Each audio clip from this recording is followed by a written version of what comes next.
రాష్ట్రంలో కాంగ్రెస్ అరాచక పాలన కొనసాగిస్తోందని బీఆర్ఎస్ వర్కింగ్ ప్రెసిడెంట్ కేటీఆర్ అన్నారు. వీటిపై రాష్ట్ర కార్యవర్గ సమావేశంలో చర్చించామని తెలిపారు. ప్రతి ప్రజా సమస్యను ఐడెంటిఫై చేస్తామని పేర్కొన్నారు. కేసీఆర్ అధ్యక్షతన తెలంగాణ భవన్లో జరిగిన రాష్ట్ర కార్యవర్గ సమావేశంలో కీలక తీర్మానాలు చేశామని కేటీఆర్ తెలిపారు. తెలంగాణ ఉద్యమంలో పాల్గొన్న అన్ని వర్గాలకు ధన్యవాదాలు తెలుపుతూ తీర్మానం చేశామని పేర్కొన్నారు.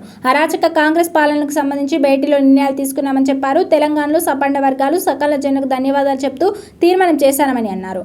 సమావేశం సందర్భంగా కీలక విషయాలను చర్చించామని తెలిపారు. కేసీఆర్ పార్టీ ఏర్పాటుకు దారితీసిన పరిస్థితులు వివరించామని పేర్కొన్నారు. రైతు బంధు తీసుకొచ్చి రైతులను ఆదుకోవడాన్ని ఐరాస ప్రశంసించిందని చెప్పారు. రాష్ట్రంలో కాంగ్రెస్ అరాచక పాలన జరుగుతోందని కేటీఆర్ తెలిపారు. వ్యవసాయ రంగం సంక్షోభంలో ఉందని అన్నారు. రాష్ట్రంలో ధాన్యం కొనుగోలు సరిగా జరగడం లేదని తెలిపారు. ఏ ఆంక్షలు లేకుండా మక్కా జొన్న పంటలను కొనుగోలు చేయాలని డిమాండ్ చేశారు. పంట కొనుగోలు సరైన రీతిలో చేపట్టకపోతే ఉద్యమం ఇస్తామని హెచ్చరించారు. పంట కొనుగోలు త్వరగా చేసేలా ప్రభుత్వం ఒత్తిడి తీసుకురావడంపై సమావేశంలో నిర్ణయం తీసుకున్నామని అన్నారు.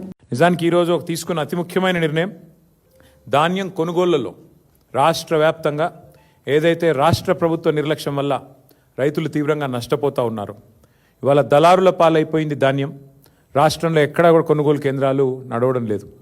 సమావేశం ఏం తీర్మానం చేసింది అంటే బీఆర్ఎస్ ప్రభుత్వం ఉన్నప్పుడు ఏ రకంగానైతే ఎలాంటి ఆంక్షలు లేకుండా కొనుగోలు చేశామో, అది వరి అయితేనేమి, మొక్కజొన్న అయితేనేమి, సోయా అయితేనేమి, అదేవిధంగా జొన్నలు అయితేనేమి, ఇంకా ఏ పంట అయినా కూడా సంపూర్ణంగా ఎలాంటి ఆంక్షలు లేకుండా సీలింగ్ లేకుండా ఏ రకంగానైతే కొనుగోలు చేశామో అదే రకంగా కొనుగోలు వెంటనే ప్రారంభించాలి, లేదా గ్రామాన బీఆర్ఎస్ పార్టీ ఉద్యమిస్తుంది రైతుల పక్షానని చెప్పి ఈ సమావేశం తీసుకున్న అతి ముఖ్యమైన తీర్మానం అది.